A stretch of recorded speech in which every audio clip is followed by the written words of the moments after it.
하룻밤만 재워주시면 안 될까요? 동생이 열이 나는데 갈 곳이 없어요. 한겨울 비 오는 새벽 등대지기 앞에 고와 삼남매가 서 있었습니다. 아이들은 3일 동안 먹지도 자지도 못했습니다. 부모님이 세상을 떠나자마자 도망쳤지만 세상 어디에도 삼남매를 받아주는 곳이 없었습니다. 등대지기는 아이들을 보자 오래된 기억에 목이 메었습니다. 이때는 아무도 몰랐습니다. 이 등대 안에서 벌어질 일들이 20년 뒤 전국이 지켜보는 생중계 무대 위에서 폭발하게 될 거라는 사실을. 대체 그날 밤 왜 아이들이 이 등대까지 도망쳐왔던 걸까요? 그리고 20년 후에 이들에게 어떤 일이 벌어지는 걸까요?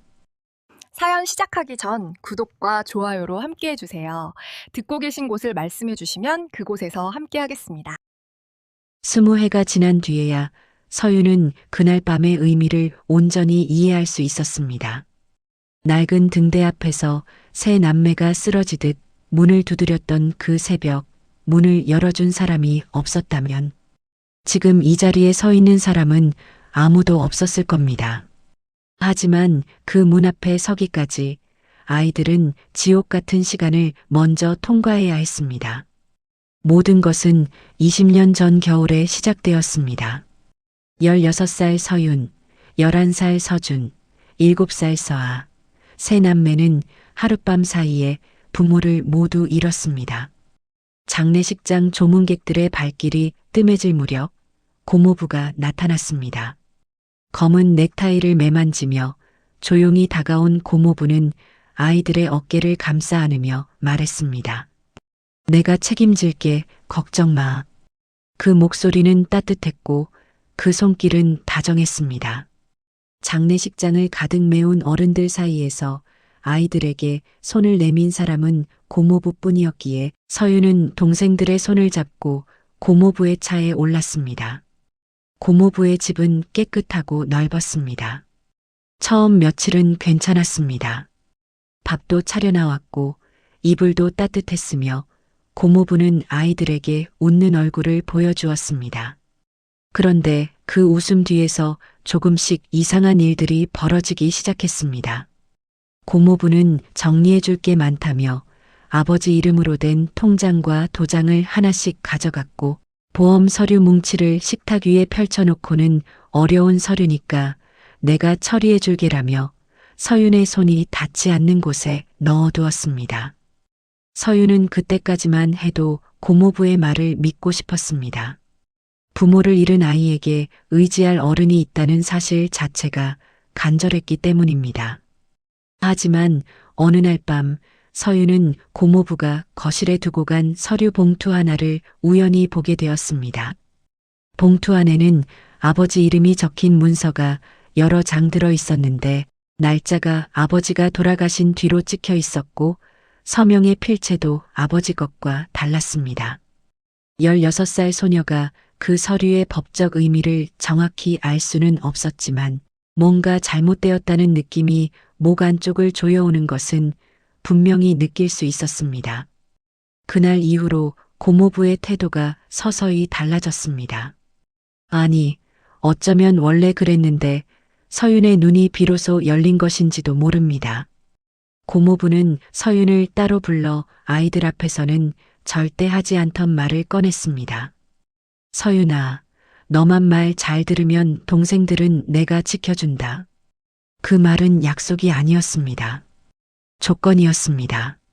서윤이 고분고분하면 동생들은 안전하고 서윤이 거스르면 동생들이 위험하다는 뜻이었습니다. 16살 소녀의 어깨 위에 동생 둘의 안전이 올라앉은 순간이었습니다. 고모부는 서준에게도 손을 뻗었습니다. 11살 서준이 아버지 사진을 보며 눈물을 글썽이자 고모부는 등을 두드리는 대신 차가운 목소리로 말했습니다. 남자면 울지 마라. 울면 약한 거다. 서준은 그 말 한마디에 입술을 깨물었고 그날 이후로 사람들 앞에서 울음을 보인 적이 없었습니다. 11살짜리 아이의 감정이 돌처럼 굳어버린 겁니다. 가장 어린 서아에게는 더 잔인한 방법을 썼습니다. 7살 서아가 밤마다 엄마를 찾으며 울자 고모부는 이불 속으로 파고드는 아이를 내려다보며 말했습니다. 울면 버려진다. 여기서 쫓겨나면 갈 데 없어. 그 말을 들은 서아는 울음을 삼키다 딸꾹질을 했고 이불을 머리까지 뒤집어 쓴 채 눈만 말똥말똥 뜨고 밤을 보냈습니다. 아이는 잠드는 것조차 두려워하게 되었습니다. 고모부의 통제는 겉으로 보기엔 보호처럼 보였습니다. 아이들을 데리고 주민센터에 가서 서류를 처리하고 학교 문제를 상담하고 필요한 물건을 사다 주었습니다. 하지만 서유는 주민센터에 갈 때마다 고모부가 은근히 아이들을 상담실에서 분리시키는 동선을 만든다는 것을 눈치챘습니다. 서윤이 담당자와 이야기할 타이밍에 고모부가 슬쩍 끼어들었고 서윤이 입을 열려 하면 고모부의 눈빛이 먼저 닿았습니다. 그 눈빛 한 번이면 서윤의 목소리는 사라졌습니다. 그리고 결정적인 밤이 찾아왔습니다. 서윤은 화장실에 가려고 방문을 열었다가 복도 끝에서 새어나오는 고모부의 전화 소리에 발을 멈추었습니다. 고모부는 목소리를 낮추고 있었지만 새벽의 고요한 집안에서는 그 낮은 목소리마저 또렷하게 들렸습니다. 가출 처리하면 되지. 명의로 묶어놓으면 꼼짝 못해. 서윤의 손이 차갑게 식었습니다. 심장이 빠르게 뛰기 시작했지만 발은 바닥에 붙은 듯 움직이지 않았고 복도 벽에 등을 기댄 채 입을 틀어막아야 했습니다. 그 순간 서윤은 이해했습니다. 고모부가 지키려는 것은 아이들이 아니라 아이들의 이름으로 된 돈과 서류였다는 것을, 그리고 이 집에 오래 있을수록 새 남매가 뿔뿔이 흩어질 거라는 것을 말입니다. 서윤은 떨리는 다리를 끌고 방으로 돌아왔고 이불 속에서 눈을 감았지만 잠이 올 리 없었습니다. 여기 있으면 우리는 갈라진다. 그 생각이 머릿속을 떠나지 않았습니다. 다음 날부터 서윤은 조용히 준비를 시작했습니다. 고모부의 눈을 피해 부모님의 유품 중 작은 가족사진 한 장과 어머니가 생일마다 켜주던 작은 촛불 하나를 이불 속 깊은 곳에 숨겼습니다. 그것이 새 남매에게 남은 부모의 전부였습니다. 서준에게 나가야 한다고 말했을 때 서준은 고개를 저었습니다. 이가 딱딱 부딪힐 만큼 몸을 떨며 무섭다고, 밖은 더 위험하다고 했습니다. 서윤도 그 말이 틀렸다고 자신 있게 말할 수 없었습니다. 하지만 그날 밤 서아가 기침을 하기 시작했습니다. 이마에 손을 대보니 불덩이처럼 뜨거웠고 기침 사이사이로 가느다란 숨소리가 새어나왔습니다. 서준은 서아의 이마를 만지고는 아무 말 없이 짐을 챙기기 시작했습니다. 새벽 4시 서윤이 동생들을 깨웠습니다. 서윤의 목소리는 떨렸지만 눈빛만은 흔들리지 않았습니다. 지금 나가야 해. 새 남매는 최소한의 짐만 들었습니다. 서윤은 서아를 업었고 서준은 가방 하나를 어깨에 걸쳤습니다. 서아는 열에 들뜬 채 신발도 제대로 신지 못했고 서윤이 현관에서 아이의 발을 신발에 밀어넣는 그 몇 초가 영원처럼 느껴졌습니다. 문고리를 잡는 서윤의 손이 떨렸지만 뒤를 돌아보지는 않았습니다.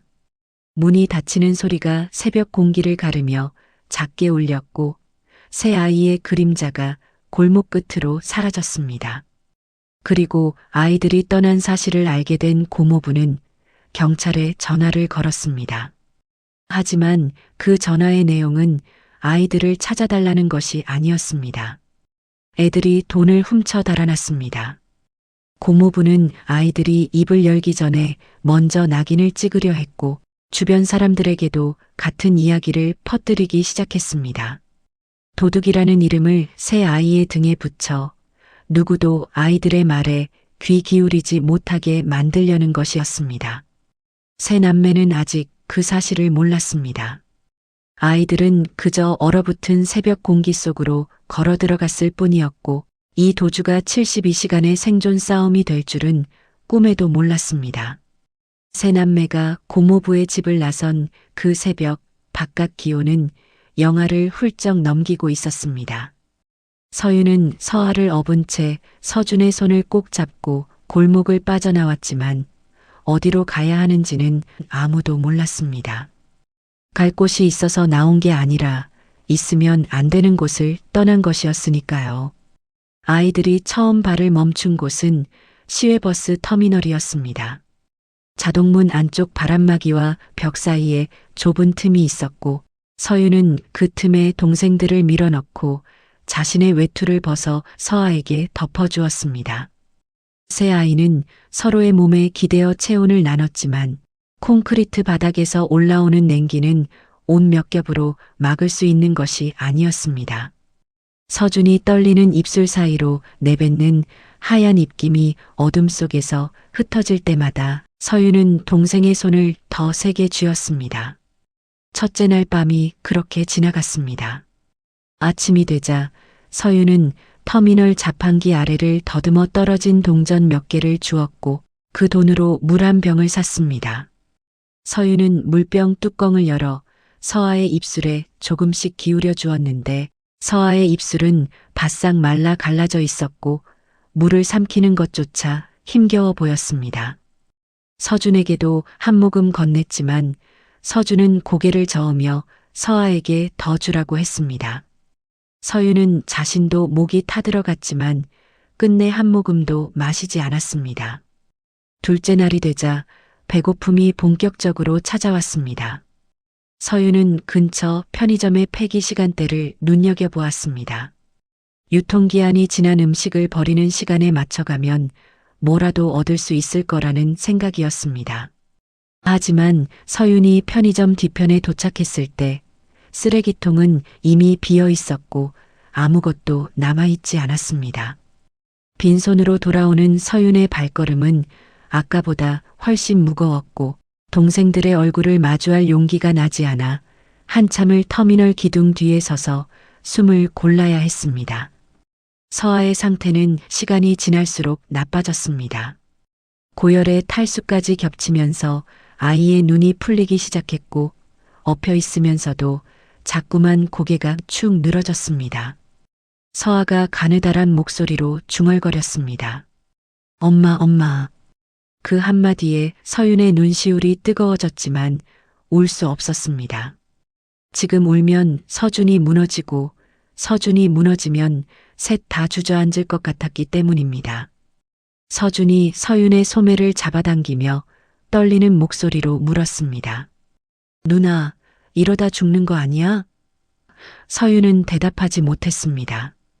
괜찮다고 말하고 싶었지만 괜찮지 않다는 걸 서준도 이미 알고 있었습니다.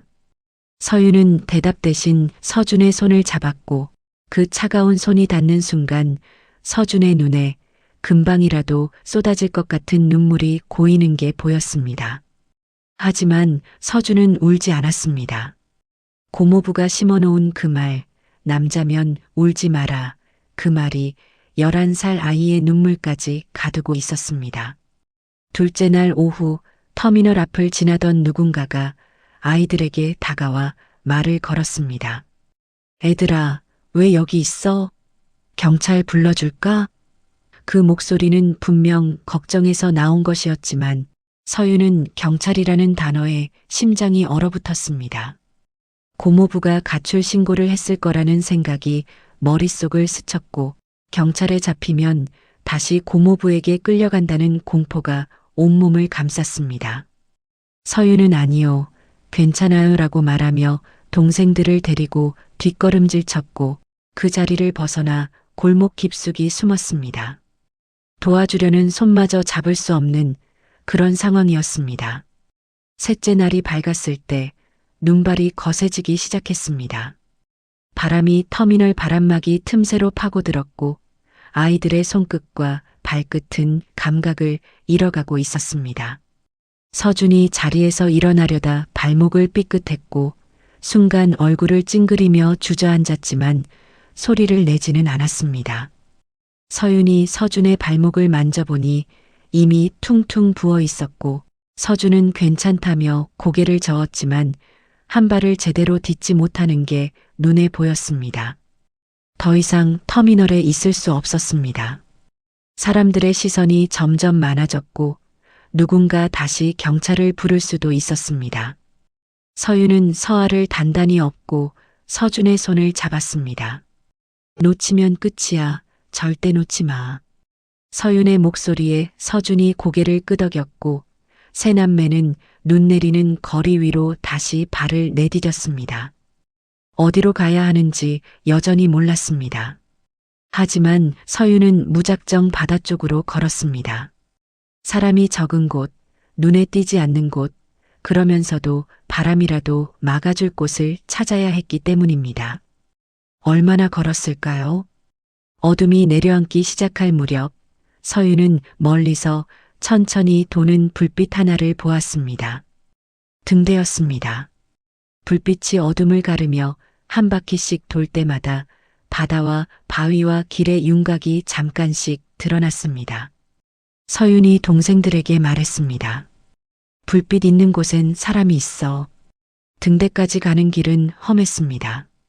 방파제를 넘어야 했고 갯바위 사이를 지나야 했으며 바닷물이 튀어올라 아이들의 옷을 적셨습니다. 바람이 정면에서 몰아쳤고 서윤은 서아를 업은 채 미끄러운 바위 위에서 중심을 잡느라 온 힘을 써야 했습니다. 서준이 뒤에서 짐을 들고 따라왔지만 삔 발목 때문에 한 걸음 한 걸음이 고통이었고 이를 악물고 걷는 소리가 바람 사이로 들렸습니다. 그때 등에 업힌 서아가 떨다가 갑자기 축 늘어졌습니다.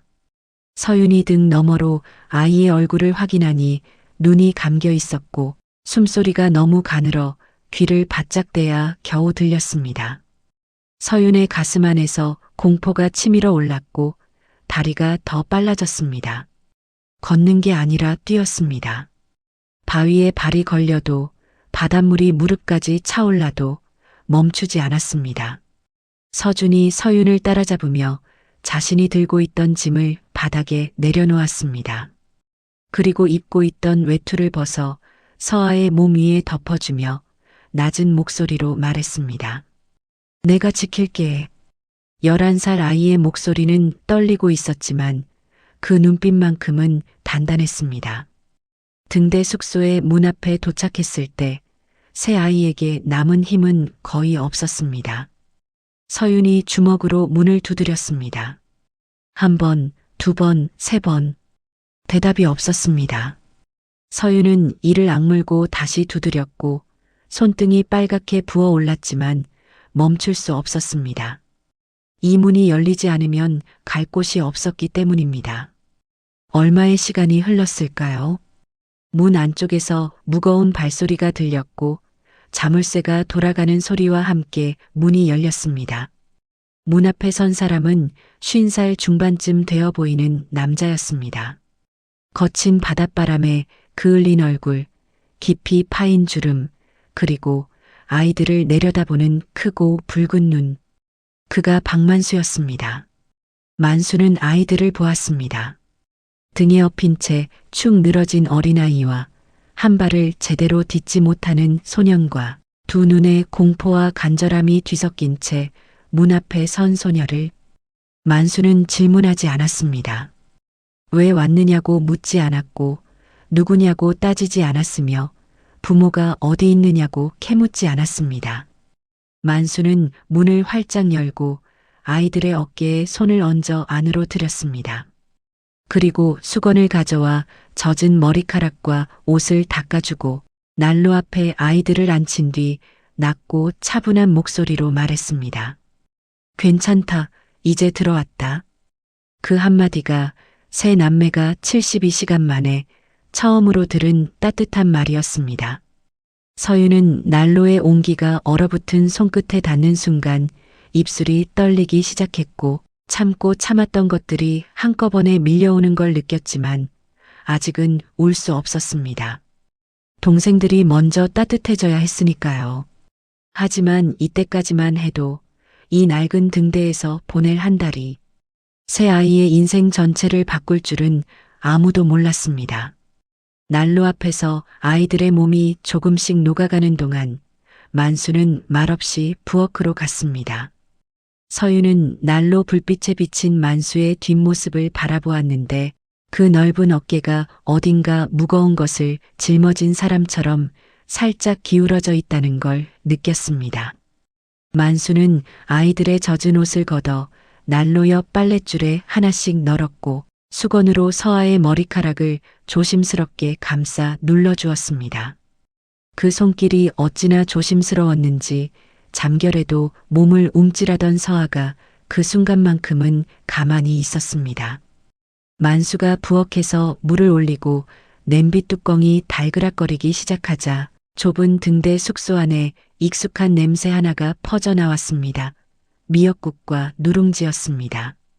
바다 내음이 섞인 따뜻한 김이 부엌 문틈으로 스며들어 난로 앞까지 흘러왔고 그 냄새를 맡는 순간 가장 먼저 반응한 것은 서아였습니다.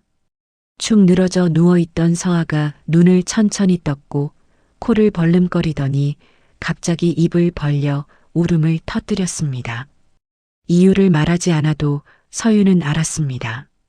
엄마의 냄새였기 때문입니다.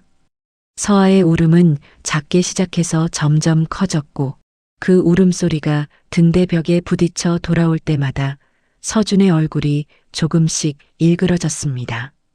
서준은 숟가락을 들고도 움직이지 못했습니다. 숟가락을 쥔 손이 미세하게 떨리고 있었고 입술을 꽉 깨물어 하얗게 질린 채 미역국과 누룽지 그릇만 내려다보고 있었습니다. 남자면 울지 마라 고모부가 심어놓은 그 말이 11살 아이의 목구멍을 틀어막고 있었지만 미역국 냄새는 그 벽마저 흔들고 있었습니다. 서윤이 숟가락을 들어 미역국을 한 모금 떠서 입에 넣었습니다. 뜨거운 국물이 목을 타고 내려가는 순간 서윤의 입에서 말이 새어나왔습니다. 생일이면 엄마가 거기까지였습니다. 서윤은 그 다음 말을 잊지 못했고 숟가락을 든 손이 멈추더니 고개가 천천히 숙여졌습니다. 16살 소녀가 72시간 동안 악물고 버텨온 모든 것이 미역국 한 그릇 앞에서 무너지고 있었습니다. 세 남매의 기억 속에서 미역국과 누룽지는 특별한 음식이었습니다. 생일이 오면 어머니가 새벽부터 미역을 불려 국을 끓였고 아버지가 작은 케이크 위에 촛불 하나를 꽂아주며 환하게 웃었습니다. 소박했지만 그것만으로 세상에서 가장 특별한 날이 되었고 식탁 위에 가족 5의 숟가락이 나란히 놓이는 것만으로 충분히 행복했습니다. 그리고 식사가 끝나면 아버지가 꼭 누룽지를 끓여주었습니다. 냄비 바닥에 눌어붙은 밥을 나무 주걱으로 긁어내며 아이들에게 한 그릇씩 떠주던 아버지의 손, 그 손등에 있던 작은 흉터, 누룽지를 건네며 짓던 환한 미소, 그 모든 것이 미역국 냄새 하나에 한꺼번에 밀려온 겁니다. 서아가 울고 서윤이 고개를 숙이자 서준의 눈에서도 결국 눈물이 떨어졌습니다. 소리 없이 숟가락을 쥔 채로 똑똑 미역국 위로 눈물이 떨어졌습니다. 서준이 고모부의 집에 온 이후 처음으로 흘린 눈물이었습니다. 만수는 그 울음을 말리지 않았습니다. 달래지도 않았고 왜 우느냐고 묻지도 않았습니다. 만수는 그저 누룽지를 긁어 작은 그릇에 담아 아이들 앞에 놓아주며 한마디만 했습니다. 뜨거운 건 천천히. 그리고 아이들 곁에 앉아 같은 방향을 바라보며 아무 말 없이 기다려 주었습니다. 울음이 잦아들 때까지, 숟가락이 다시 움직일 때까지 만수는 그 자리를 지켰습니다. 아이들이 울다 지쳐 하나둘 눈을 감기 시작했을 때 만수는 이불을 가져와 한 명씩 덮어주었습니다. 서아에게는 이불을 턱 아래까지 끌어올려 주었고 서준에게는 삔 발목 밑에 수건을 접어 개어주었으며 서윤에게는 마지막으로 이불을 덮어주며 잠깐 멈칫했습니다.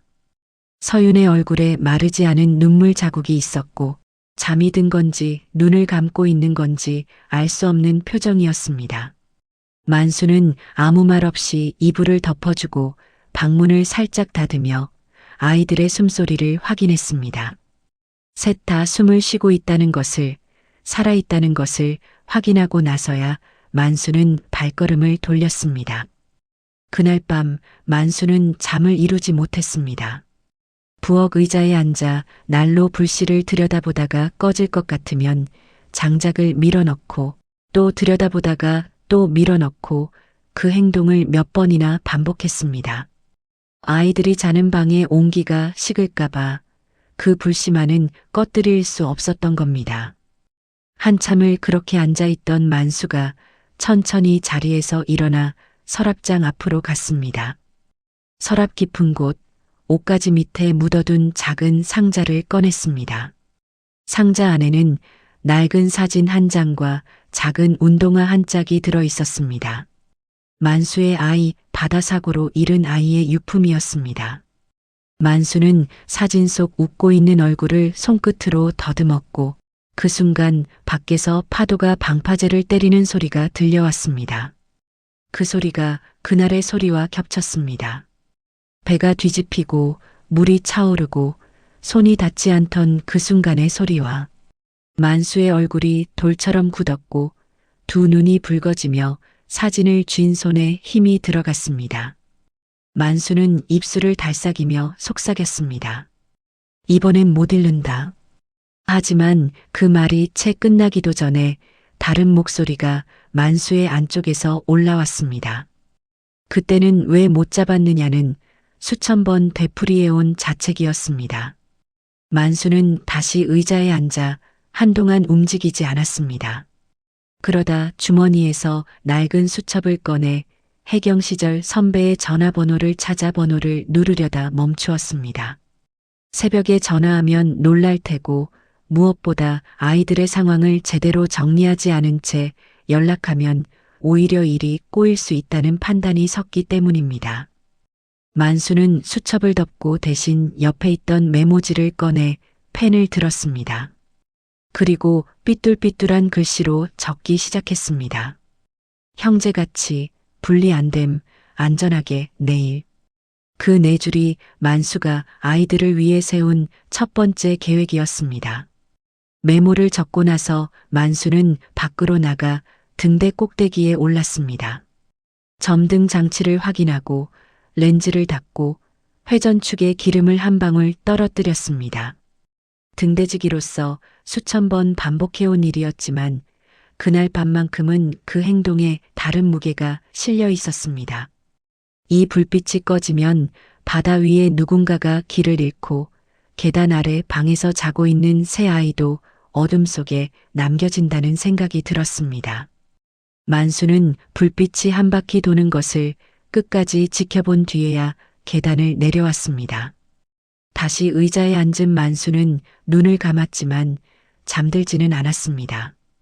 파도 소리가 들릴 때마다 눈이 떠졌고 아이들이 자는 방에서 작은 기침 소리가 날 때마다 귀를 기울였습니다. 등을 기댄 의자가 삐걱거릴 때마다 자세를 고쳐 앉았고 난로의 불씨가 약해지면 또다시 일어나 장작을 넣었습니다. 그렇게 만수는 새벽이 올 때까지 밤을 꼬박 새웠습니다. 창문 틈으로 첫 햇살이 스며들었을 때 만수는 메모지를 한 번 더 들여다보았습니다. 형제같이, 분리 안 됨, 안전하게, 내일. 그 내일이 바로 오늘이었습니다. 만수는 자리에서 일어나 세수를 하고 옷매무새를 고쳤습니다. 그리고 아이들이 일어나기 전에 다시 부엌으로 가서 죽을 끓이기 시작했습니다. 하지만 만수가 아직 알지 못하는 것이 있었습니다. 이 아이들을 지키겠다는 결심이 앞으로 한 달 동안 마을 전체를 적으로 돌리게 될 거라는 사실을, 그리고 그 한 달이 만수 자신에게도 잃어버린 것을 되찾는 시간이 될 거라는 사실을 말입니다. 만수가 아이들을 등대에 들인 다음 날 아침, 소문은 이미 마을 전체에 퍼져 있었습니다. 작은 섬이었습니다. 누가 언제 밥을 먹었는지도 소문이 도는 곳에서 등대지기가 정체 모를 아이 셋을 데려왔다는 이야기가 퍼지지 않을 리 없었습니다. 점심때가 되기 전에 주민 대여섯 명이 등대 앞마당까지 올라왔고 그 얼굴에는 걱정보다 불쾌함이 먼저 서려 있었습니다. 앞장선 사람이 만수를 향해 말했습니다. 만수 씨, 그 애들 뭔데? 문제 생기면 누가 책임져? 만수는 대답 대신 등대 문 앞에 섰습니다. 넓은 어깨로 문을 등지고 서서 뒤에 있는 아이들이 보이지 않도록 몸을 가렸습니다.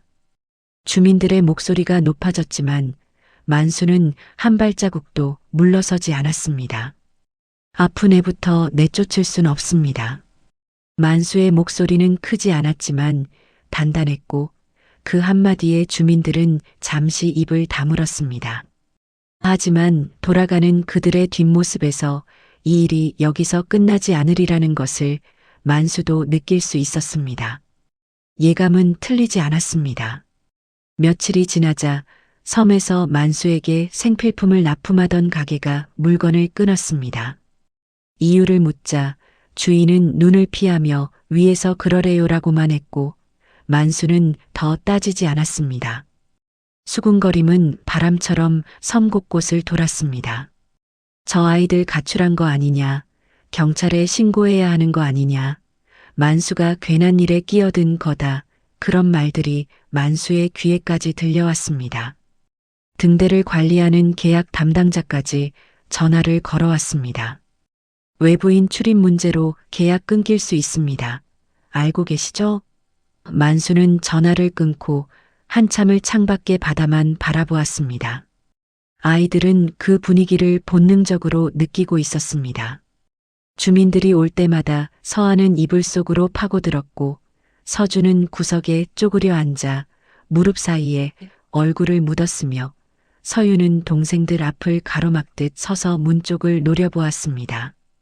이 등대마저 쫓겨나면 정말로 갈 곳이 없다는 것을 16살 소녀는 뼛속까지 알고 있었습니다. 만수는 밤마다 고민했습니다. 당장 경찰에 신고하면 아이들은 공적 보호를 받을 수 있었지만 문제는 고모부였습니다. 고모부가 이미 가출 신고를 넣었을 가능성이 높았고 그 신고가 먼저 접수되어 있다면 아이들은 도망친 쪽으로 처리되어 다시 고모부에게 돌아갈 수 있었습니다. 만수는 그 위험을 감수할 수 없었습니다. 아이들을 안전하게 넘기려면 형제를 분리하지 않고 받아줄 수 있는 담당자와 쉼터를 먼저 찾아야 했고 고모부의 허위 신고에 대응할 준비도 갖춰야 했습니다. 그러려면 시간이 필요했습니다. 만수는 스스로에게 한 달이라는 기한을 정했습니다.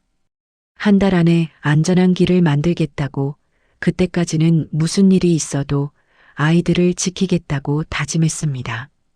그 한 달 동안 세 남매는 각자의 방식으로 등대 안에서의 삶에 적응해 갔습니다. 서유는 스스로 작은 엄마가 되었습니다. 매일 아침 서아의 이마에 손을 대어 체온을 확인했고 식사 때마다 서아와 서준의 그릇에 먼저 밥을 담은 뒤 자신은 남은 것으로 끼니를 때웠습니다. 만수가 가져다 준 낡은 공책에 날마다 서아의 체온과 기침 횟수를 기록했고 서준이 밤에 잠꼬대를 했는지 서아가 몇 번 깼는지까지 적어두었습니다. 16살이 감당하기엔 너무 무거운 책임이었지만 서윤에게는 동생들을 돌보는 것 자체가 살아있는 이유였습니다. 서준은 다른 방식으로 자신의 자리를 찾으려 했습니다. 아침이면 먼저 일어나 뒷마당에서 장작을 팼고 만수가 발전기를 점검할 때면 옆에 서서 공구를 건네며 하나씩 배웠습니다. 11살 아이의 손에 장작 패는 도끼는 무거웠고 첫날에는 손바닥에 물집이 잡혀 빨갛게 부어올랐지만 서준은 그 손을 뒤로 감추며 아프지 않다고 했습니다. 만수가 알면 시키지 않을 것이고 시킬 일이 없으면 자신이 여기 있을 이유도 사라진다고 생각했기 때문입니다. 쓸모를 증명해야 쫓겨나지 않는다는 것을 11살짜리가 이미 몸으로 배운 겁니다. 서아의 상태는 좋아졌다, 나빠지기를 반복했습니다. 열이 내리면 하루 이틀 괜찮다가 밤만 되면 다시 이마가 뜨거워졌고 기침이 심해지는 날에는 숨소리가 가늘어져 서윤이 밤새 곁을 지켜야 했습니다. 그리고 어느 날 새벽 서아의 열이 평소보다 훨씬 높이 올랐습니다. 아이의 볼이 사과처럼 빨갛게 달아올랐고 눈을 떠도 초점이 맞지 않았으며 부르는 말에 대답하지 못했습니다. 서윤이 만수를 깨웠고 만수는 서아를 보자마자 외투를 걸치고 아이를 등에 업었습니다. 신발을 신는 것도 서두른 나머지 뒤꿈치를 접은 채였습니다. 만수는 서아를 업고 등대에서 마을 보건소까지 뛰었습니다. 새벽 어둠 속에서 바람이 얼굴을 때렸지만 멈추지 않았고 서아의 몸에서 전해지는 열기가 등을 통해 느껴질 때마다 발이 더 빨라졌습니다. 보건소에 도착했을 때 만수의 숨은 거칠게 끊어졌고 이마에는 땀이 흘렀지만 서아를 내려놓기 전에 먼저 의료진의 얼굴을 확인했습니다. 아이를 맡겨도 되는 사람인지 그 눈을 먼저 읽은 겁니다.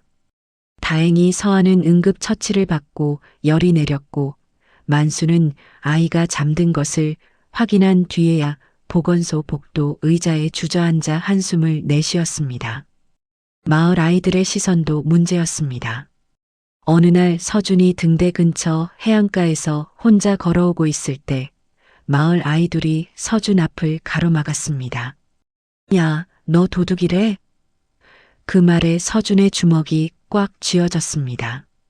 손등에 핏줄이 드러날 만큼 세게 쥔 주먹이 부들부들 떨렸지만 서준은 끝내 그 주먹을 쓰지 않았습니다. 여기서 싸우면 만수 아저씨가 곤란해진다는 걸 알고 있었기 때문입니다. 서준은 입술을 깨물고 고개를 돌려 그 자리를 벗어났고 등대로 돌아와서는 아무에게도 말하지 않은 채 뒷마당에서 장작만 팼습니다. 도끼가 나무를 쪼개는 소리가 유난히 크게 울렸고 만수는 창문 너머로 그 뒷모습을 바라보며 무슨 일이 있었는지 짐작했지만 묻지 않았습니다. 대신 저녁에 서준의 그릇에 밥을 수북이 담아주었고 서준은 고개를 숙인 채 그 밥을 한 톨도 남기지 않았습니다. 어느 밤에는 폭풍우가 몰아쳤습니다. 바람이 등대 벽을 흔들었고 번개가 치자 정전이 되면서 숙소 안이 한순간에 캄캄해졌습니다. 서아가 비명을 질렀고 서준이 서아를 안았으며 서윤이 더듬거리며 촛불을 찾아 켰습니다. 작은 불꽃 하나가 어둠 속에서 흔들렸고 세 남매는 그 촛불 아래에서 손을 맞잡고 앉았습니다. 아무 말이 없었습니다. 밖에서는 파도가 으르렁거렸고 바람이 창문을 두들겼지만 세 아이는 서로의 손을 놓지 않은 채 눈을 감았고 그대로 잠들었습니다. 만수가 발전기를 점검하고 돌아와 방문을 열었을 때 촛불은 이미 꺼져 있었지만 세 아이는 손을 잡은 채 나란히 누워 있었습니다. 만수는 한동안 문턱에 서서 그 모습을 바라보다가 조용히 문을 닫았습니다. 밤마다 아이들을 재운 뒤 만수는 조용히 전화기를 들었습니다. 해경 시절 선배에게 연락을 하기로 마음을 정한 것은 서아가 보건소에 실려간 그 새벽 이후였습니다. 만수는 선배에게 상황을 설명했습니다. 부모를 잃은 아이 셋이 친척의 학대를 피해 도망쳐왔다는 것, 고모부가 가출과 절도로 허위 신고를 했을 가능성이 높다는 것, 그리고 가장 중요한 것은 세 형제가 절대 분리되면 안 된다는 것이었습니다. 선배는 한참 동안 말이 없다가 시 아동보호전문기관의 상담원을 연결해 주겠다고 했습니다. 비공개로 조용하게. 상담원과의 통화에서 만수는 펜을 들고 메모를 시작했습니다. 상담원은 단기 쉼터 배치, 응급의료 지원, 아이들의 진술보호, 그리고 고모부의 허위 신고에 대응하는 절차를 하나씩 안내해 주었습니다. 만수는 통화 시간과 상담원의 이름, 핵심 내용을 빠짐없이 메모에 남겼습니다. 그리고 통화가 끝난 뒤 메모를 다시 읽으며 이송 체크리스트를 만들었습니다. 형제 동반 배치가 가능한 쉼터를 확인하는 것, 아이들의 진술을 미리 정리하는 것, 이송 당일의 동선과 선박 시간을 맞추는 것, 그 모든 것을 만수는 삐뚤삐뚤한 글씨로 한 줄 한 줄 적어 나갔습니다. 만수는 그 메모를 서랍 깊은 곳, 자신의 아이 유품이 담긴 상자 옆에 넣어두었습니다. 두 개의 물건이 나란히 놓인 서랍을 바라보며 만수는 생각했을 겁니다. 한 번은 손이 닿지 않아 잃었지만 이번에는 손이 닿는 곳에 있다는 것을. 만수는 서랍을 닫고 다시 등대 위로 올라갔습니다. 점등 장치를 확인하고 불빛이 돌아가는 것을 지켜보며 한 달의 끝을 향해 하루씩 걸어가고 있었습니다. 하지만 한 달이라는 시간이 조용히 지나가 줄 리 없었습니다. 마을의 압박은 점점 거세졌고 만수의 계약은 위태로워졌으며 고모부의 그림자는 섬 바깥에서 조금씩 가까워지고 있었습니다. 한 달째 되는 날 아침, 만수는 평소보다 일찍 일어나 부엌에 섰습니다. 아이들이 눈을 뜨기 전에 밥을 짓고 미역국을 끓이고 누룽지까지 긁어 놓았습니다. 한 달 전 새 아이가 처음 이 부엌에서 울며 밥을 먹던 날과 같은 메뉴였습니다. 만수는 그릇 3개를 식탁에 나란히 놓고 숟가락을 올린 뒤 잠시 그 풍경을 바라보다가 고개를 돌렸습니다. 오늘이 마지막이라는 것을 만수는 알고 있었지만 아이들에게는 아침을 먹고 나서 말할 생각이었습니다. 혜경 선배가 공적 선박을 준비해 두었고 아동보호기관의 담당자가 육지 쪽 항구에서 대기하고 있었습니다. 형제 동반 배치가 확인되었고 단기 쉼터에 새 아이가 함께 지낼 수 있는 방이 마련되었으며 고모부의 허위 신고에 대응할 진술 절차도 준비되어 있었습니다. 만수가 한 달 동안 밤마다 전화하고 메모하고 체크리스트를 만들어 온 모든 것이 오늘 하루에 맞춰져 있었습니다. 빈틈이 없어야 했습니다. 한 가지라도 어긋나면 아이들이 다시 위험해질 수 있었기 때문입니다. 아이들은 아침을 먹으며 이상한 낌새를 느꼈습니다. 만수가 평소보다 말이 없었고 밥을 뜨는 숟가락이 멈칫하는 순간이 있었으며 아이들의 얼굴을 한 명씩 오래 바라보았기 때문입니다. 서윤이 먼저 알아챘습니다. 만수의 눈이 아이들에게서 떠나지 않는다는 것, 그 눈빛이 보내는 사람의 것이라는 걸 서윤은 직감으로 읽었습니다. 하지만 서윤은 묻지 않았습니다. 물으면 대답을 들어야 하고 대답을 들으면 이 식탁에서 밥을 다 먹을 수 없을 것 같았기 때문입니다. 식사가 끝나고 만수가 입을 열었습니다. 오늘 배가 온다. 너희를 안전한 곳으로 데려다 줄 사람들이 기다리고 있다. 만수의 목소리는 평소처럼 낮고 차분했지만 마지막 단어에서 미세하게 갈라졌습니다. 서아가 만수의 바지를 움켜쥐며 고개를 저었고 서준은 숟가락을 내려놓은 채 고개를 숙였습니다. 서윤만이 만수의 눈을 똑바로 바라보았습니다. 서윤의 눈에도 눈물이 차올랐지만 서윤은 고개를 끄덕였습니다. 가야 한다는 것을, 여기 더 있으면 만수까지 위험해진다는 것을 16살 소녀는 이미 이해하고 있었습니다. 짐을 챙기는 데는 오래 걸리지 않았습니다. 새 남매가 가진 것이라곤 한 달 전 고모부의 집에서 들고 나온 작은 가방 하나와 부모님의 가족사진, 그리고 촛불 하나가 전부였으니까요. 서윤은 가방 지퍼를 닫으며 등대 안을 천천히 둘러보았습니다. 난로가 있던 자리, 세 남매가 손을 잡고 잠들었던 바닥, 만수가 새벽마다 장작을 넣어주던 그 난로의 불씨 자리. 서윤은 그 모든 것을 눈에 담으려는 듯 시선을 천천히 움직였고 마지막으로 부엌 쪽을 바라보다가 입술을 깨물었습니다. 선착장까지 걸어가는 길에서 서윤은 자꾸만 뒤를 돌아보았습니다. 등대가 점점 작아지고 그 위에서 도는 불빛은 낮이라 보이지 않았지만 서윤의 눈에는 한 달 전 어둠 속에서 처음 보았던 그 빛이 겹쳐 보였습니다. 불빛 있는 곳엔 사람이 있다고 말했던 그 밤, 세 남매의 생명을 건진 것은 결국 저 불빛이었습니다. 서윤은 등대를 오래 바라보며 속으로 다짐했습니다. 잊지 않겠다고, 반드시 돌아오겠다고. 서아는 문턱을 넘으면서 한번 멈춰 섰습니다. 몸을 돌려 부엌 쪽을 바라보았고 미역국 그릇이 놓여있던 자리를 눈으로 더듬었습니다.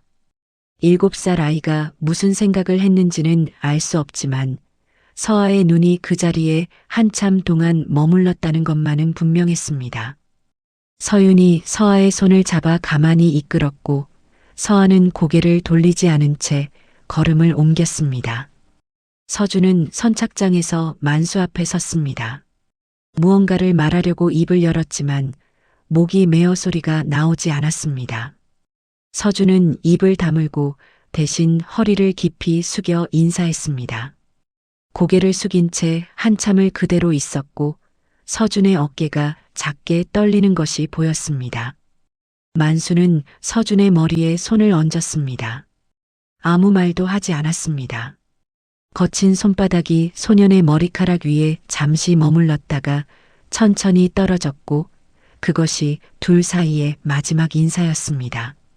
배가 선착장을 떠나는 순간 만수는 방파제 끝에 서서 손을 들지 않았습니다.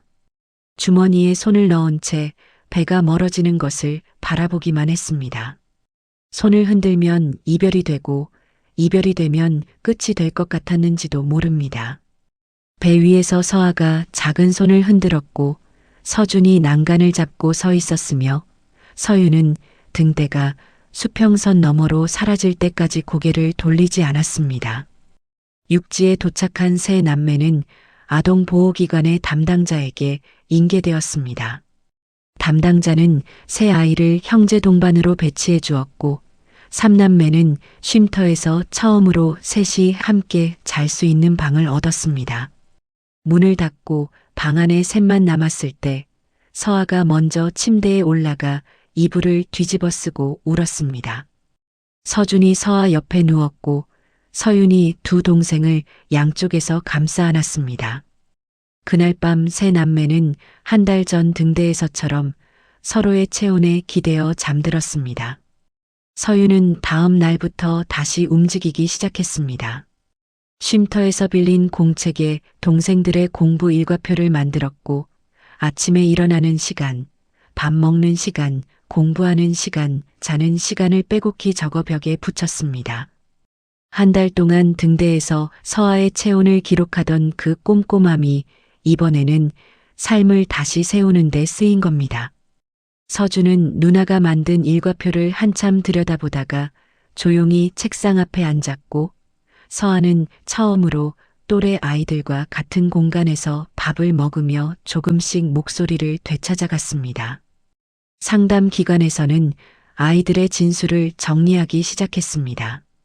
서윤이 고모부의 집에서 보았던 서류의 날짜, 불일치, 아버지 서명과 다른 필체, 고모부가 새벽에 했던 전화 통화의 내용, 아이들에게 가한 협박의 구체적인 문장들이 하나씩 기록되었습니다. 만수가 한 달 동안 작성해둔 메모와 통화 기록, 상담 안내 내역도 증거로 첨부되었습니다. 수사기관은 이 진술과 기록을 바탕으로 고모부의 금융 흐름을 추적했고 문서 감정을 의뢰했습니다. 결과는 고모부의 거짓말이 하나씩 무너지는 과정이었습니다. 아버지 이름으로 된 통장에서 장례식 직후부터 돈이 빠져나간 흐름이 확인되었고 보험 서류에 위조된 서명이 발견되었으며 고모부가 아이들의 명의로 묶어둔 자산의 흔적이 드러났습니다. 아이들이 돈을 훔쳤다는 가출 신고 역시 허위임이 밝혀졌습니다. 도둑은 아이들이 아니라 고모부였던 겁니다. 고모부는 결국 횡령과 문서 위조 혐의로 법적 처벌을 받았고 삼남매와는 완전히 분리되었습니다. 그 소식을 들었을 때 서유는 아무 말도 하지 않았습니다. 울지도 웃지도 않았습니다. 다만 창가에 서서 한참 동안 바깥을 바라보았고 그 시선이 향한 곳은 바다 쪽이었습니다. 등대가 보일 리 없는 거리였지만 서유는 그쪽을 보고 있었습니다. 만수는 아이들이 떠난 뒤에도 등대에 남았습니다. 매일 점등 장치를 확인하고 렌즈를 닫고 불빛이 꺼지지 않도록 지켰습니다. 달라진 것은 하나, 만수가 가끔씩 아동보호기관 담당자에게 전화를 건다는 것이었습니다. 형제같이 지내고 있나요? 만수가 묻는 말은 늘 그것뿐이었고 담당자가 건네는 네, 잘 있습니다라는 한 줄 답으로 만수는 또 하루를 버텼습니다. 시간이 흘렀습니다. 서유는 쉼터에서 나와 스스로 삶을 꾸려나가는 나이가 되었고 어느 날 진로 상담에서 바다에서 사람을 살리는 일을 하고 싶다고 말했습니다. 상담 선생님이 이유를 묻자 서유는 잠깐 생각하더니 이렇게 대답했습니다. 바다 위에서 불빛 하나가 저를 살렸거든요. 서주는 기록과 데이터가 사람을 지킨다는 것을 그 한 달 동안 배웠습니다. 만수가 매일 밤 적어 내려간 메모와 통화 기록, 그 삐뚤삐뚤한 글씨들이 결국 세 남매를 고모부로부터 지켜낸 증거가 되었다는 사실을 서주는 잊지 않았고 그래서 공부를 하겠다고 결심했습니다. 서아는 가장 어렸지만 가장 또렷한 기억을 가지고 있었습니다. 어둠 속에서 울면 버려진다는 말에 잠들지 못하던 밤과 괜찮다, 이제 들어왔다는 말에 처음으로 눈을 감을 수 있었던 밤. 서아는 자신처럼 상처받은 아이 곁에 서는 어른이 되겠다고 말했습니다. 삼남매는 언젠가 꼭 만수에게 돌아가자고 약속했습니다. 하지만 각자 살아남느라 바빴습니다. 학교에 다니고 일자리를 구하고 자격을 쌓고 넘어지고 일어서기를 반복하는 사이에 연락은 점점 뜸해졌고 어느 순간 완전히 끊겼습니다. 서유는 가끔 밤에 바다 쪽 하늘을 올려다보며 등대 불빛을 떠올렸고 서주는 메모를 정리할 때마다 만수의 삐뚤삐뚤한 글씨가 생각났으며 서아는 미역국 냄새를 맡을 때마다 목 안쪽이 먹먹해졌지만 전화기를 들지는 못했습니다. 돌아가겠다는 약속이 무거워서 빈손으로 돌아갈 수 없어서 그래서 더 늦어진 겁니다. 만수는 등대에 남아 점등을 이어갔습니다. 문을 열었던 밤을 마음 한쪽에 묻어둔 채 매일 같은 시간에 계단을 오르고 불빛이 돌아가는 것을 확인하며 세월을 보냈습니다. 아이들이 잘 살고 있을 거라고 믿었고 그 믿음 하나로 혼자 버텼습니다. 하지만 세월은 등대도 사람도 그대로 두지 않았습니다. 아이들은 어른이 되었고 만수는 늙어갔으며 등대를 둘러싼 세상은 아무도 예상하지 못한 방향으로 흘러가고 있었습니다. 20년이라는 시간은 새 아이를 완전히 다른 사람으로 만들었습니다. 고모부의 집을 뛰쳐나오던 16살 소녀 서유는 36살의 어른이 되었고 장작을 패며 쓸모를 증명하려 했던 11살 소년 서주는 31살이 되었으며 울면 버려진다는 말에 잠들지 못하던 7살 서아는 27살의 여성이 되어 있었습니다. 하지만 세 사람의 안에는 여전히 그 겨울밤의 기억이 살아있었고 그 기억이 각자의 인생을 이끈 나침반이 되었습니다. 서유는 바다에서 사람을 살리는 일을 하겠다던 약속을 지켰습니다. 해양 안전 분야에서 경력을 쌓으며 구조 현장에 나가고 안전 교육 프로그램을 설계하고 위기 상황에서 사람들이 올바른 판단을 내릴 수 있도록 돕는 일을 했습니다. 서윤이 만든 교육과정의 첫 장에는 늘 같은 문장이 적혀 있었습니다. 불빛이 보이면 그 방향으로 가라. 동료들은 그 문장의 유래를 물었지만 서윤은 웃기만 하고 대답하지 않았습니다. 그 문장이 어디에서 왔는지는 서윤만 알고 있었으니까요. 서준은 기록과 데이터가 사람을 지킨다는 믿음을 현실로 만들었습니다. 해양공학과 데이터 분야에서 전문성을 쌓았고 기상과 파고, 데이터를 분석하는 예측 모델을 개발하고 바다 위의 안전 시스템을 구축하는 일에 매달렸습니다. 만수가 밤마다 삐뚤삐뚤한 글씨로 적어내려간 메모 한 장이 세 남매의 목숨을 구한 증거가 되었던 것처럼 서준은 데이터 한 줄이 누군가의 생명을 지킬 수 있다고 믿었습니다. 서준의 책상 서랍 안에는 지금도 만수의 메모를 복사한 종이 한 장이 들어 있었고, 일이 힘들 때마다 그 종이를 꺼내보며 다시 의자에 앉았습니다. 서아는 상처받은 아이 곁에 서는 어른이 되겠다는 말을 그대로 실천했습니다. 위기아동 지원 분야에서 일하며 쉼터와 상담 현장을 오갔고 보호가 필요한 아이들을 안전한 곳으로 연결하는 일을 했습니다.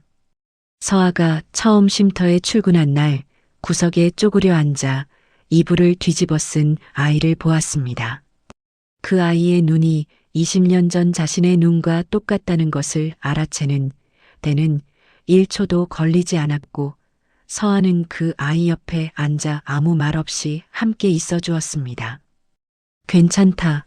이제 들어왔다. 만수가 그랬던 것처럼 세 사람은 각자의 자리에서 바쁘게 살았지만 생일이 돌아올 때마다 하나의 의식처럼 반복하는 일이 있었습니다. 미역국을 끓이는 것이었습니다. 서유는 혼자 사는 원룸 부엌에서, 서준은 사무실 근처 식당에서, 서아는 쉼터 조리실에서 각각 미역국을 먹었고 그 따뜻한 국물이 목을 타고 내려가는 순간마다 덩대에 부엌이 떠올랐습니다. 만수가 끓여준 미역국, 서아가 울었던 식탁, 서준의 눈물이 떨어지던 그릇, 서윤이 끝내 말을 잊지 못했던 그 한마디. 20년이 지나도 미역국 냄새 하나에 세 사람은 다시 그 겨울밤의 아이로 돌아갔습니다. 그러던 어느 날 서윤의 눈에 뉴스 하나가 들어왔습니다. 화면에는 낡은 등대가 비치고 있었고 자막에는 노후 등대 폐쇄 및 철거 확정, 마지막 점등식 생중계라는 글자가 흘러가고 있었습니다. 서윤은 리모컨을 든 채 움직이지 못했습니다. 화면 속 등대의 낡은 간판, 녹이 쓴 난간, 좁은 계단, 그 모든 것이 기억 속 풍경과 정확히 겹쳤습니다. 서윤의 심장이 빠르게 뛰기 시작했고 화면을 가만히 들여다보다가 입에서 말이 새어나왔습니다. 그 등대다. 서윤은 곧바로 서준과 서아에게 연락했습니다. 서준은 전화를 받자마자 같은 뉴스를 이미 확인한 뒤였고 서아는 서윤의 목소리를 듣는 순간 무슨 일인지 바로 알아챘습니다. 세 사람은 20년 만에 처음으로 같은 이야기를 꺼냈습니다. 만수 할아버지. 그 이름을 입에 올리자 전화기 너머로 잠시 침묵이 흘렀고 그 침묵 안에는 미안함과 그리움과 두려움이 뒤섞여 있었습니다. 서아가 먼저 말을 꺼냈습니다. 할아버지, 지금 70이 넘으셨을 거야. 혼자 두면 안 돼. 서아의 목소리는 단호했지만 그 안에 떨림이 섞여 있었습니다. 20년 동안 전화 한 통 하지 못한 사람들이 지금 와서 무슨 자격으로 나서느냐는 자책이 서아의 가슴을 눌렀지만 지금 움직이지 않으면 영영 후회할 거라는 것도 알고 있었습니다. 서준이 뉴스를 다시 돌려보며 상황을 정리하기 시작했습니다. 점등식은 생중계로 진행되고 등대 폐쇄와 부지 개발이 공식 발표될 예정이었습니다. 서준은 방송 구조를 분석하고 현장 동선을 파악했으며 만약 3남매가 개입한다면 어떤 방식이 가장 효과적인지를 계산했습니다. 서준이 말했습니다. 증거는 3개만, 한 번에 하나씩. 그 이상 가져가면 산만해져. 서윤은 다른 각도에서 준비를 시작했습니다. 점등식 현장에는 개발을 추진하는 쪽 사람들이 있을 것이고 그들이 만수에게 서류를 들이밀거나 책임을 떠넘기려 할 가능성이 있었습니다. 서유는 그런 상황이 벌어졌을 때 대응할 수 있는 문장들을 미리 정리했고 현장에서 감정에 휩쓸리지 않도록 핵심 논리를 세 줄로 압축했습니다. 해양 안전 현장에서 위기 대응을 해온 경험이 이 순간에 쓰이고 있었습니다. 서한은 자신이 해야 할 말을 준비했습니다. 방안을 걸으며 한 문장을 반복해서 소리내어 읽었습니다. 손을 놓지 않은 어른. 서한은 그 말을 입에 올릴 때마다 목이 메었지만 목이 메어도 끝까지 말할 수 있도록 몇 번이고 연습했습니다. 울어도 괜찮지만 말은 끝까지 해야 한다고 스스로에게 다짐했습니다. 위기아동 곁에서 수없이 해온 일이었지만 이번에는 자기 자신의 이야기를 꺼내야 한다는 점이 달랐습니다. 세 사람은 점등식 당일의 계획을 하나씩 맞춰 나갔습니다. 행사 스태프 조끼를 구해 자연스럽게 현장에 섞여 들어가기로 했고 서준은 만수의 한 달 보호 기록과 상담 안내 내역, 공식 이송 확인 자료를 큰 글씨로 출력한 뒤 개인정보가 노출되지 않도록 마스킹 처리를 꼼꼼히 점검했습니다. 서유는 만수에게 너무 이른 시점에 접촉하면 오히려 혼란을 줄 수 있다고 판단해 점등 직전 가장 많은 사람이 지켜보는 순간에 나서기로 결정했습니다. 효과를 극대화하기 위해서가 아니었습니다. 만수가 혼자 책임을 떠안는 것을 막으려면 모두가 보는 자리여야 했기 때문입니다. 모든 준비가 끝난 뒤 세 사람은 전화기 너머로 서로의 숨소리를 들었습니다. 20년 전 등대 문 앞에서 새 아이가 문을 두드렸던 것처럼 이번에는 새 어른이 문을 열 차례였습니다. 서윤이 조용히 말했습니다. 이번엔 우리가 문을 열자.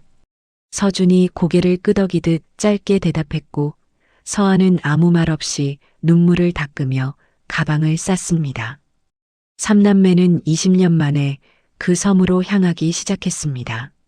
하지만 세 사람이 아직 모르는 것이 있었습니다. 등대 폐쇄 뒤에는 단순한 철거가 아닌 거대한 개발 사업이 숨어 있었고 그 사업을 이끄는 사람은 만수를 조용히 밀어내기 위해 이미 서류를 준비해 두고 있었다는 사실을 말입니다. 점등식 당일 섬은 평소와 전혀 다른 모습이었습니다. 선착장에는 대형 스피커가 설치되어 있었고 등대로 올라가는 길목에는 현수막과 조명이 줄지어 걸려 있었으며 카메라 수십 대가 등대를 향해 렌즈를 겨누고 있었습니다. 작은 섬마을의 낡은 등대가 하룻밤 사이에 거대한 무대로 변한 겁니다.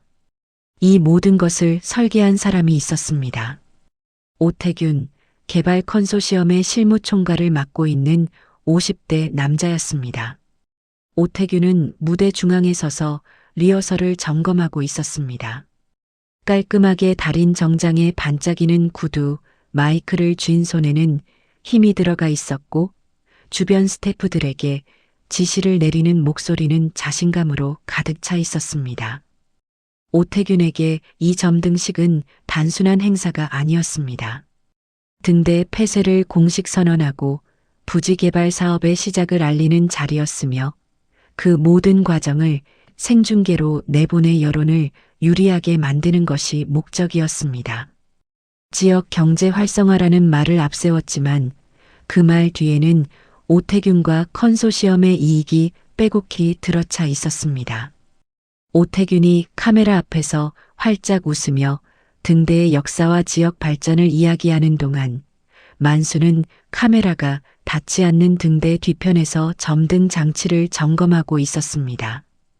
70대에 접어든 만수의 손은 예전만큼 빠르지 않았지만 렌즈를 닫고 회전축을 확인하는 동작은 여전히 정확했습니다. 수십 년 동안 매일 반복해온 일이었으니까요. 하지만 오늘은 그 손끝에 미세한 떨림이 있었습니다. 오늘이 마지막 점등이 될 수 있다는 것을 만수도 알고 있었기 때문입니다. 비상 발전기의 연료를 한 번 더 확인하고 예비 전구의 상태를 살피는 만수의 얼굴에는 불안이 그림자처럼 드리워져 있었습니다. 리허설이 끝나자 오태균이 만수에게 다가왔습니다. 카메라가 비추지 않는 등대 뒷문 근처였습니다. 오태균은 양복 안주머니에서 서류 한 뭉치를 꺼내 만수 앞에 내밀었습니다. 서류의 내용은 등대 운영 과정에서 발생한 안전 관련 사항의 최종 책임이 등대지기에게 있음을 확인한다는 것이었습니다. 쉽게 말해 등대에서 무슨 문제가 생기든 그 책임은 만수 한 사람에게 돌아가도록 만든 문서였습니다. 오태균이 서류를 가리키며 부드러운 목소리로 말했습니다. 사인하시면 조용히 끝납니다. 선생님은 오래 수고하셨으니까 편하게 마무리하시는 게 좋지 않겠습니까? 말은 부드러웠지만 만수의 눈을 바라보는 오태균의 시선에는 다른 메시지가 담겨 있었습니다. 사인하지 않으면 조용히 끝나지 않는다는 뜻이었습니다. 만수는 서류를 받아들지 않았습니다. 오태균의 얼굴에 순간 불쾌함이 스쳤지만 이내 다시 웃음을 만들어 올리며 한 발 물러섰습니다. 천천히 생각하세요. 점등식 끝나기 전까지만 결정하시면 됩니다.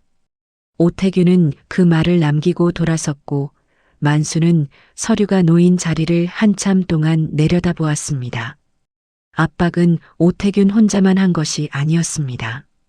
섬주민 중 일부가 만수를 찾아와 비슷한 말을 했습니다. 만수 씨, 그냥 사인해. 개발되면 우리도 좋잖아. 혼자 버텨봤자 뭐가 달라져? 20년 전 아이들을 내보내라며 등대 앞에 몰려왔던 얼굴들이 다시 만수 앞에 서서 같은 식으로 밀어붙이고 있었습니다. 만수는 대답하지 않았습니다. 입을 꾹 다문 채 돌아서서 등대 안으로 들어갔고 문을 닫는 만수의 뒷모습이 20년 전보다 훨씬 작아져 있었습니다. 그 시각 삼남매는 이미 섬에 도착해 있었습니다. 행사 스태프 조끼를 입고 자연스럽게 현장에 섞여 들어갔고 각자 맡은 동선을 확인하며 자리를 잡았습니다. 서준은 방송 장비가 설치된 중계차 근처에서 현장의 카메라 위치와 송출 구조를 파악했고 서윤은 무대와 등대 사이의 이동 경로를 걸으며 오태균의 동선을 눈으로 따라갔습니다. 서한은 객석 뒤쪽에 서서 무대 전체가 한눈에 보이는 위치를 확인했습니다. 세 사람은 서로 눈을 마주치지 않았고 고개를 끄덕이거나 시선을 보내는 것도 삼갔습니다. 20년 전 고모부의 눈을 피해 움직이던 것처럼 지금은 오태균의 눈을 피해야 했습니다. 서윤이 등대 뒤편을 지나다가 만수의 모습을 멀리서 보았습니다. 점등 장치 앞에 서 있는 만수의 옆모습이 눈에 들어온 순간 서윤의 발이 멈추었습니다. 20년 만에 본 만수는 머리가 하얗게 샜고 등이 굽었으며 손에는 검버섯이 번져 있었습니다. 하지만 렌즈를 닦는 손놀림은 여전했고 불빛을 확인하는 눈빛도 변하지 않았습니다. 서윤은 다가가고 싶었지만 참았습니다. 지금은 때가 아니었습니다. 점등 직전 모두가 보는 자리에서 나서야 만수를 지킬 수 있었습니다. 한편 만수는 점등 준비를 마치고 등대 창고로 향했습니다. 창고 구석에는 20년 전부터 보관해온 금속 상자가 있었습니다. 그 안에는 만수가 삼남매를 보호하던 한 달간의 기록, 메모, 그리고 혜경 선배와의 연락 내역이 담겨 있었습니다. 만수는 상자를 확인하려 손을 뻗었다가 멈추었습니다. 자물쇠에 긁힌 자국이 있었습니다. 예전에는 없던 흔적이었습니다. 누군가 이 상자를 열어보려 했다는 뜻이었고 만수의 머릿속에 한 사람의 이름이 떠올랐습니다. 오태균. 만수는 이를 악물었습니다. 오태균 쪽에서 과거 기록을 뒤져 약점을 찾으려 한다는 확신이 드는 순간 등대를 지켜야 하는 이유가 하나 더 생겼습니다. 그 사이 서준은 만일의 상황을 대비하고 있었습니다. 가져온 증거 자료를 외부 서버에 백업 전송해 두었고 현장의 방송이 갑자기 끊기더라도 자료가 사라지지 않도록 이중 장치를 걸어 놓았습니다. 데이터가 사람을 지킨다는 믿음이 이 순간에도 서준의 손을 움직이게 하고 있었습니다. 점등식이 시작되었습니다. 조명이 켜지고 음악이 흘러나왔으며 카메라 위에 빨간 불이 일제히 들어왔습니다. 생중계가 시작된 겁니다. 오태균이 무대 중앙에 올라 환한 웃음을 지으며 마이크를 잡았습니다. 오늘은 이 등대의 마지막 불을 밝히는 역사적인 날입니다. 오태균의 목소리는 감동적이었고 카메라 앞에서의 표정은 완벽했습니다. 지역의 미래를 이야기하고 개발의 비전을 그리고 등대지기의 헌신에 감사를 표하는 말들이 줄줄이 이어졌습니다. 오태균이 만수를 무대로 불러 올렸고 카메라 앞에서 만수의 어깨를 두드리며 수십 년간 이 자리를 지켜주신 박만수 선생님이라고 치켜 세웠습니다. 하지만 카메라가 비추지 않는 쪽에서 오태균의 다른 손은 양복 안주머니 속 서류를 만지고 있었습니다. 웃는 얼굴 뒤에 서류를 숨기고 감사의 말 뒤에 압박을 감추는 그 이중성을 객석의 대부분은 알아채지 못했습니다. 하지만 서윤은 보았습니다. 오태균의 오른손이 주머니 안에서 서류의 모서리를 잡고 있다는 것을, 그리고 곧 그 서류를 만수에게 다시 내밀 타이밍을 노리고 있다는 것을 서윤은 놓치지 않았습니다. 서윤이 서준에게 눈빛을 보냈습니다. 서준이 고개를 미세하게 끄덕였고 서아에게 시선을 돌렸습니다.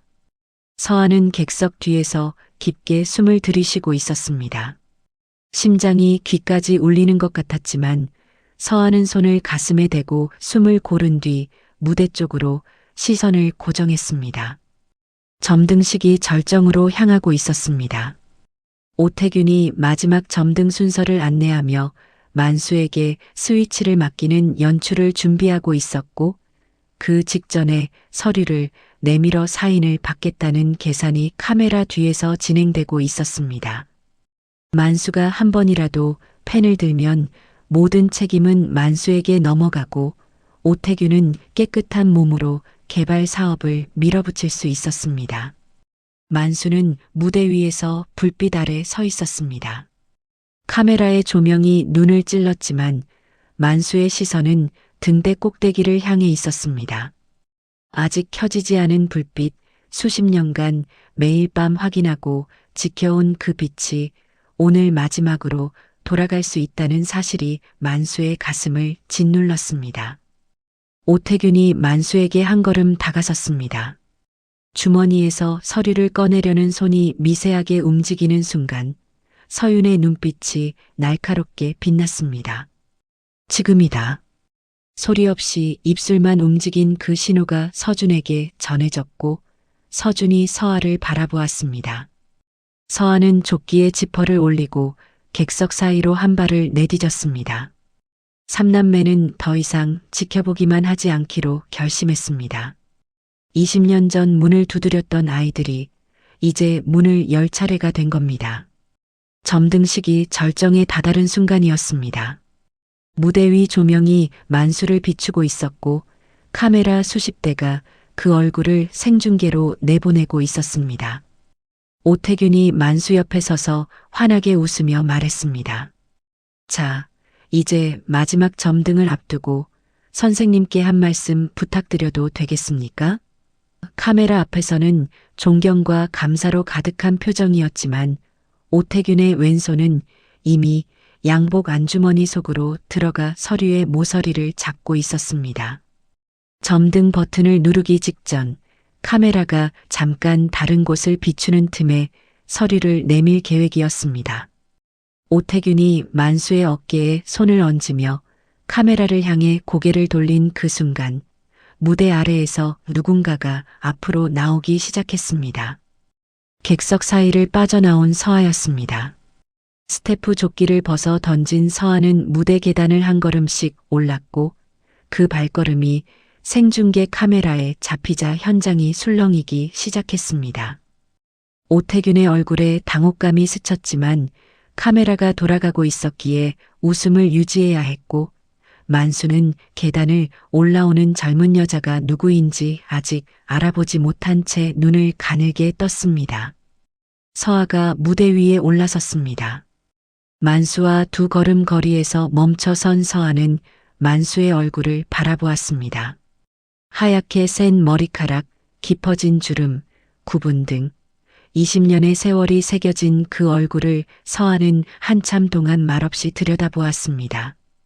만수도 서아를 보았지만 아직 알아채지 못했습니다. 7살 아이의 얼굴과 27살 여자의 얼굴 사이에는 20년이라는 거리가 있었으니까요. 서아가 무대 한쪽에 놓인 마이크를 집어들었습니다.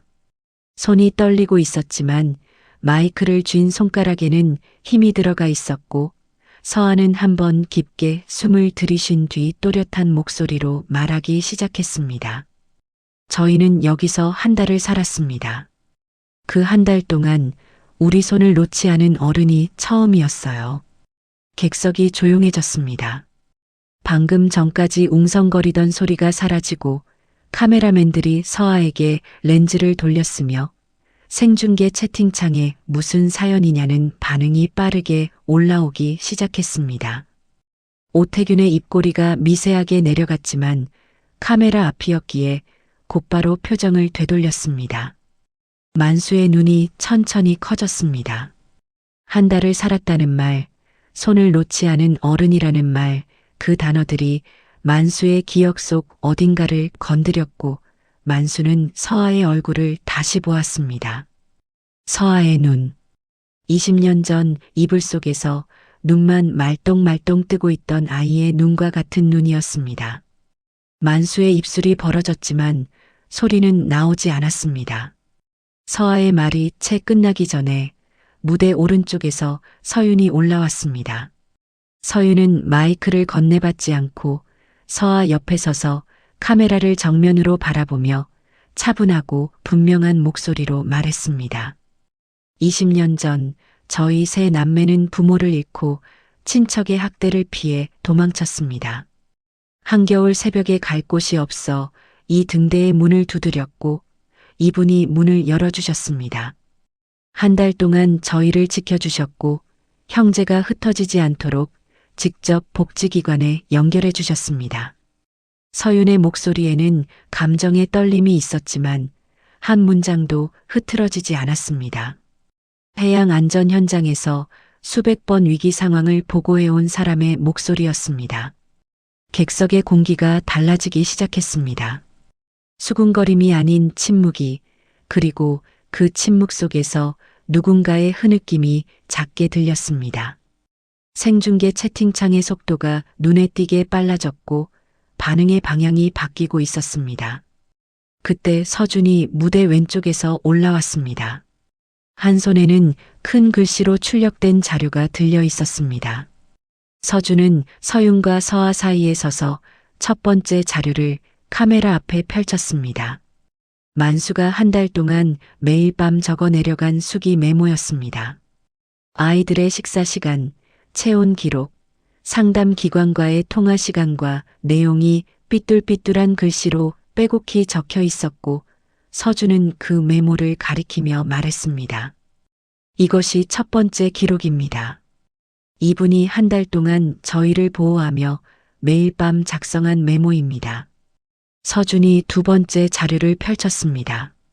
아동보호전문기관 상담원과의 상담 안내 기록이었습니다. 형제 동반 배치 원칙이 적힌 부분이 크게 표시되어 있었고 개인정보는 빈틈없이 마스킹 처리가 되어 있었습니다. 이것이 두 번째 기록입니다. 이분이 저희 형제가 흩어지지 않도록 직접 알아보고 연결한 상담 안내 내역입니다. 서준이 세 번째 자료를 꺼냈습니다. 공식 이송과 인계 확인 문서였습니다. 3남매가 보호기관에 안전하게 인계되었음을 확인하는 핵심 문장이 크게 출력되어 있었고 기관명의 일부는 마스킹되어 있었지만 공적 절차를 거쳤다는 사실은 분명히 읽을 수 있었습니다. 이것이 세 번째 기록입니다.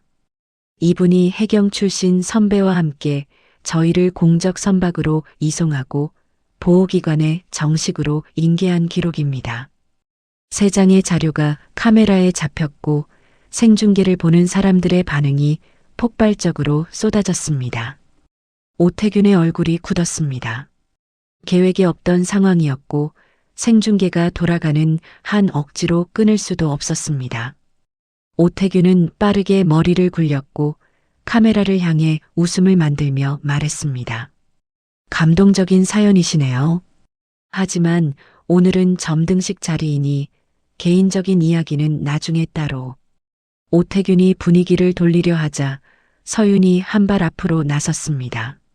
서윤의 눈이 오태균을 똑바로 바라보았고 카메라가 그 시선을 잡았습니다. 개인적인 이야기가 아닙니다. 오늘 이 자리에서 이분에게 책임을 떠넘기는 서류의 사인을 받으려 한 것이 문제입니다. 서윤의 목소리는 높지 않았지만 한 글자 한 글자가 또렷했고 그 말이 생중계를 타고 나가는 순간 객석에서 웅성거림이 커졌습니다. 서준이 뒤를 이었습니다.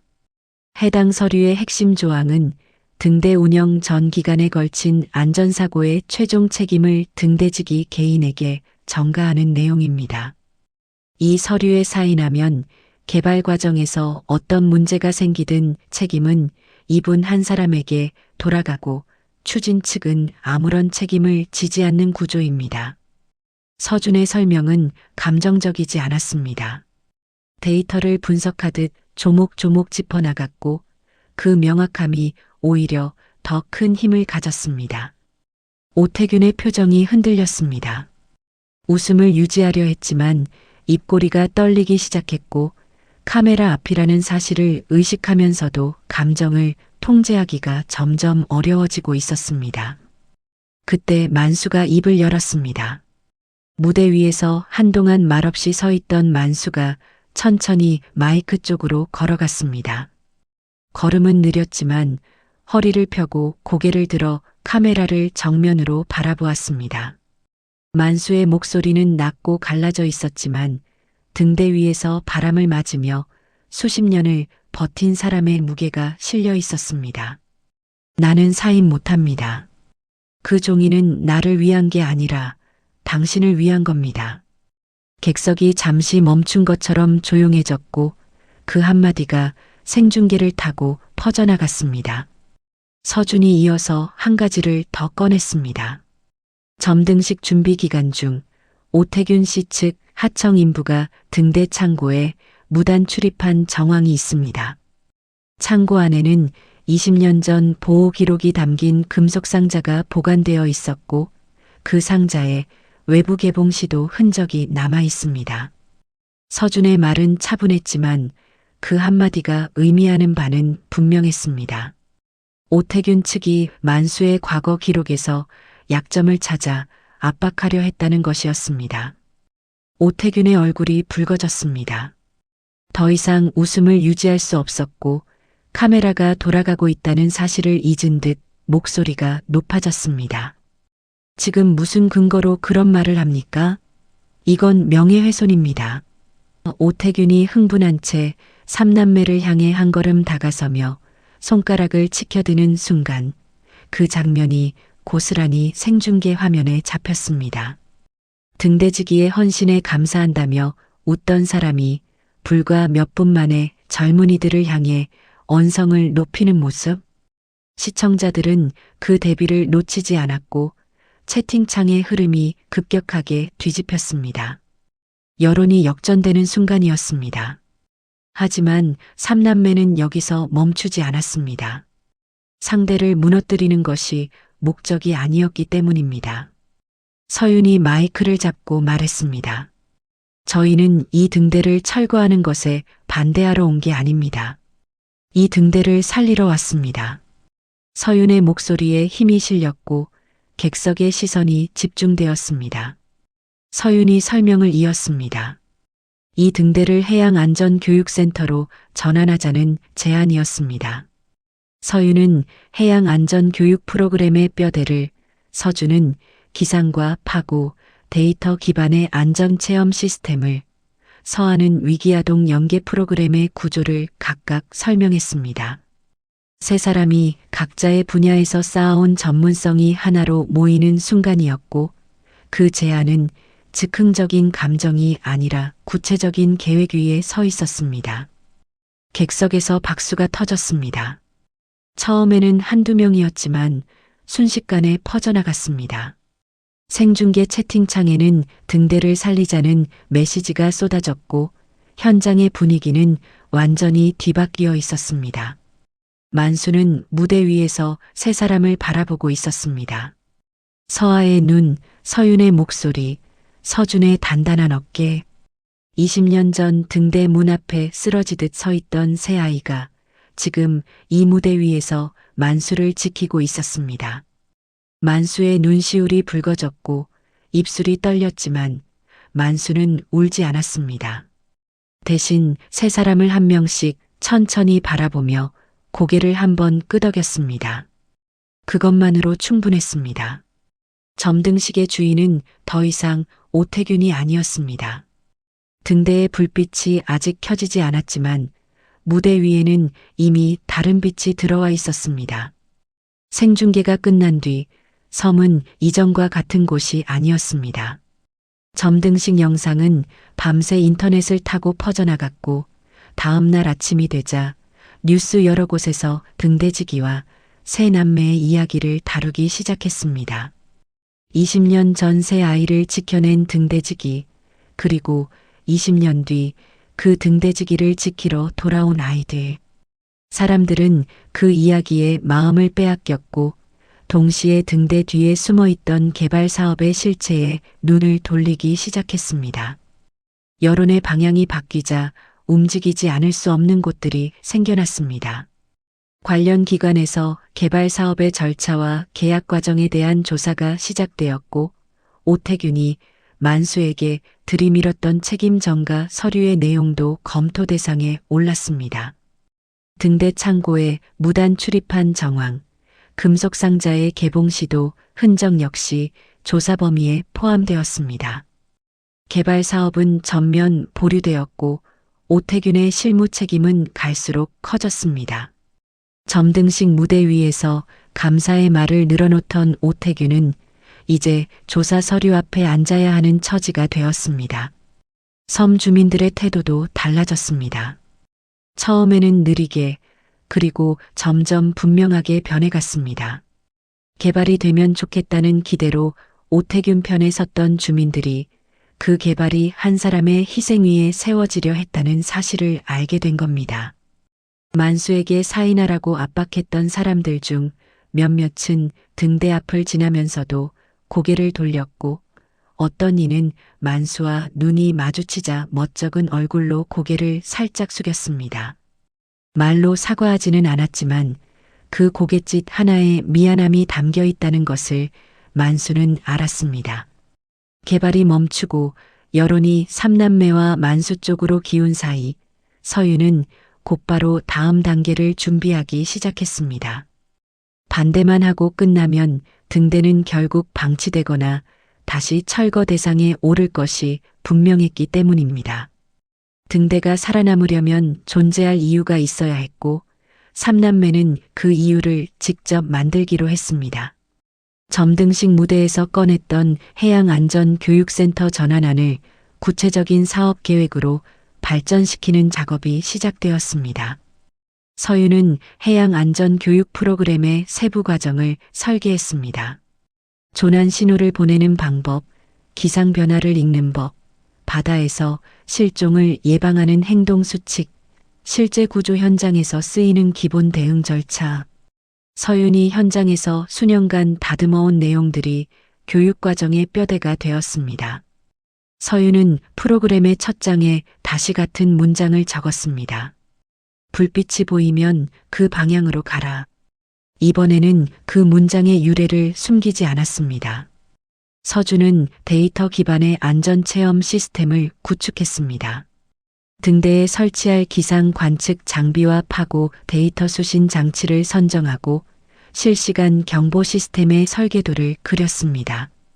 방문자들이 직접 데이터를 읽고 위험을 판단하는 체험을 할 수 있도록 인터페이스를 설계했고 아이들도 이해할 수 있는 쉬운 말로 설명 패널을 만들었습니다. 서준은 작업을 하다가 문득 만수의 메모를 떠올렸습니다. 삐뚤삐뚤한 글씨로 적힌 체온 기록과 통화 시간, 그것이 만수만의 데이터였고 그 데이터가 새 생명을 지켰습니다. 서준이 만드는 시스템은 결국 그 메모의 연장선이었습니다.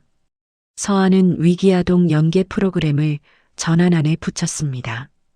보호가 필요한 아이들을 쉼터와 상담기관으로 연결하는 절차, 현장에서 아이의 상태를 파악하는 체크리스트, 형제분리를 막기 위한 동반 배치 요청 방법. 서아가 일선에서 경험해온 모든 것을 교육센터 안에 심었습니다.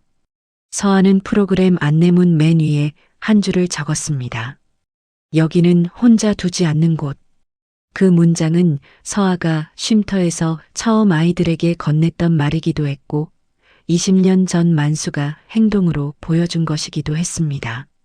세 사람이 각자의 전문성으로 계획을 채워나가는 동안 후원처와 협력기관을 찾는 일도 동시에 진행되었습니다.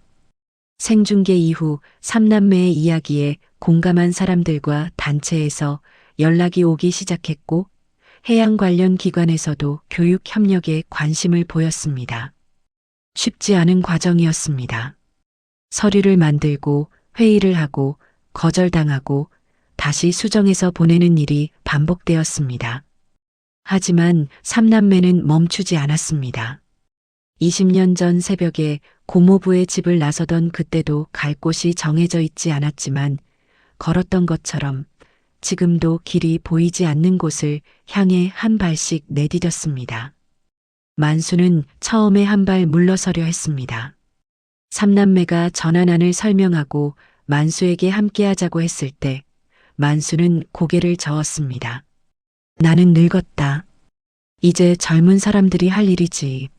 만수의 목소리는 담담했지만 그 안에는 자신이 짐이 될까봐 걱정하는 마음이 들어 있었습니다. 70대에 접어든 몸으로 무엇을 더 할 수 있겠느냐는 체념이 만수의 어깨를 누르고 있었습니다. 서윤이 만수 앞에 섰습니다. 20년 전 등대 문 앞에서 올려다보았던 그 얼굴을 이제는 같은 눈높이에서 바라보며 서윤이 말했습니다. 우리가 배울 사람이 필요합니다. 바다를 읽는 법, 바람을 듣는 법, 문을 여는 법, 그건 책에 없어요. 선생님한테만 있습니다. 서윤의 눈이 붉어져 있었지만 목소리는 흔들리지 않았고 만수는 서윤의 눈을 오래 들여다보다가 아무 말 없이 고개를 돌렸습니다. 거절한 것이 아니었습니다. 차오르는 것을 감추려고 돌린 겁니다. 다음 날 아침 만수가 먼저 등대 정비를 시작했습니다. 아무에게도 알리지 않고 새벽부터 일어나 녹슨 난간을 닫고 깨진 창문 틀을 갈았으며 계단에 흔들리는 볼트를 하나씩 조였습니다. 서준이 아침에 등대에 올라왔다가 난간을 닫고 있는 만수의 뒷모습을 발견하고는 말없이 옆에 서서 함께 닫기 시작했습니다. 둘 사이에 말은 없었지만 걸레가 난간 위를 오가는 소리만으로 충분했습니다. 등대 내부를 정비하면서 20년 전의 흔적들이 하나씩 다시 모습을 드러냈습니다. 난로가 놓여있던 자리에는 바닥이 검게 그을린 자국이 남아 있었고 부엌의 낡은 선반에는 만수가 미역국을 끓이던 냄비가 아직 놓여 있었으며 세 남매가 손을 잡고 잠들었던 방의 문턱에는 아이들의 키 높이쯤에 낡은 스크래치 자국이 있었습니다. 서아가 그 문턱 앞에 한참을 서 있다가 손끝으로 자국을 더듬었고 입술이 떨렸지만 울지는 않았습니다. 대신 작게 웃었습니다. 살아남았기 때문에 다시 이 자리에 설 수 있다는 것이 서아에게는 울음보다 웃음에 가까운 감정이었습니다. 소문이 또 한 번 섬을 돌았습니다. 이번에는 20년 전과 다른 종류의 소문이었습니다. 등대에서 뭔가를 하고 있다더라. 삼남매가 교육센터를 만든다더라. 만수가 다시 일하기 시작했다더라.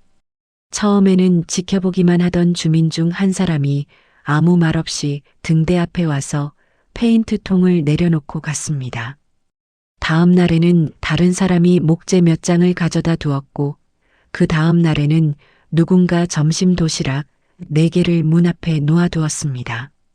말로 미안하다고 하지 못하는 사람들이 손으로 마음을 보내기 시작한 겁니다. 삼남매는 개관식 날의 메뉴를 정했습니다. 미역국이었습니다.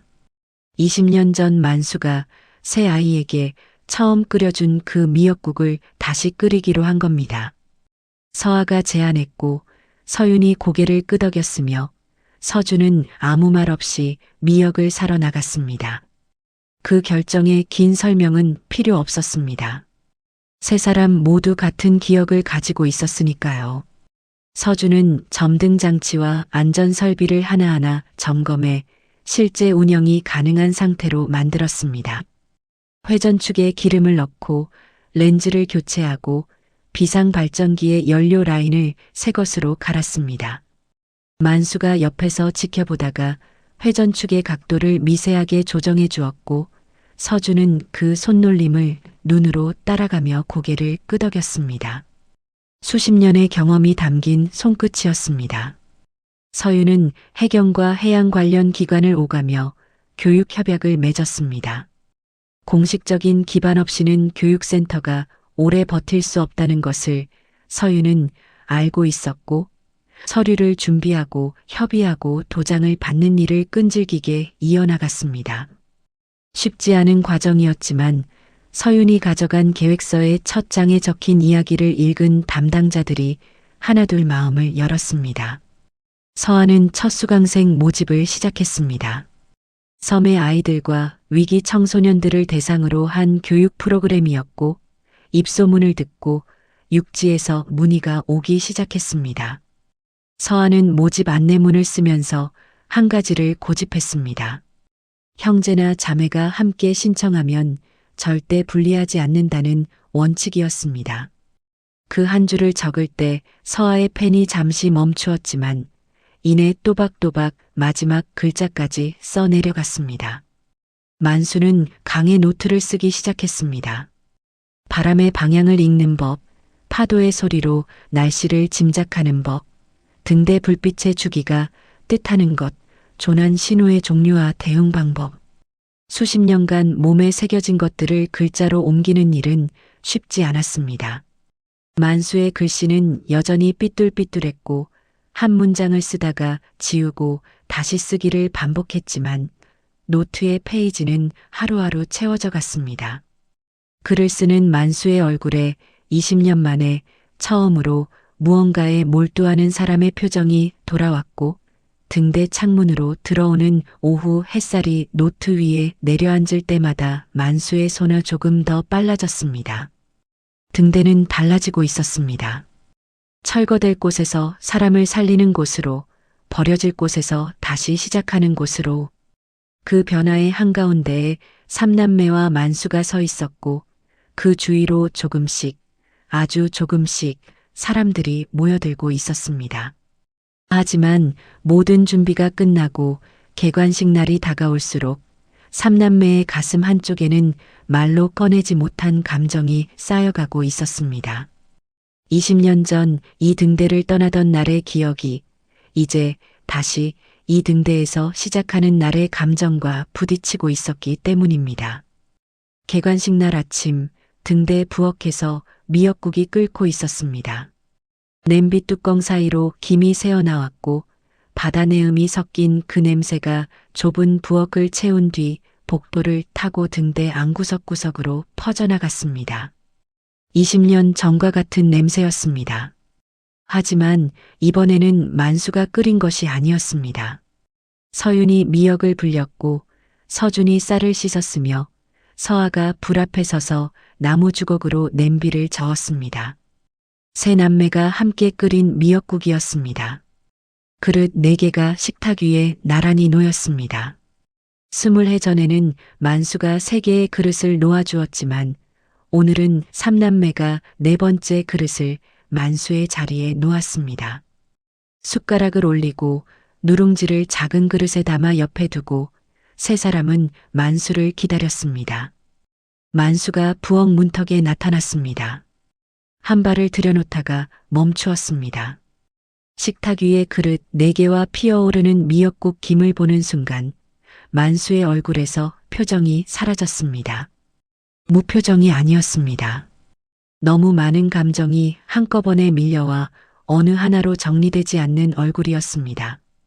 만수는 한동안 문턱에 서서 식탁만 바라보았고 입을 열었다가 닫기를 2번 반복하더니 결국 아무 말도 하지 못한 채 고개를 숙였습니다. 서아가 만수에게 다가갔습니다. 만수의 손을 잡고 식탁으로 이끌며 말했습니다. 그날처럼요. 하지만 오늘은 살아남은 날을 기념해요. 서아의 목소리는 떨렸지만 웃고 있었고 만수는 서아의 손에 이끌려 의자에 앉으면서 고개를 끄덕였습니다. 만수의 눈가가 젖어 있었지만 만수도 웃고 있었습니다. 4사람이 미역국을 먹었습니다. 20년 전에는 아이들이 울며 먹었고 만수는 울음을 말리지 않으며 곁을 지켰습니다. 오늘은 아무도 울지 않았습니다.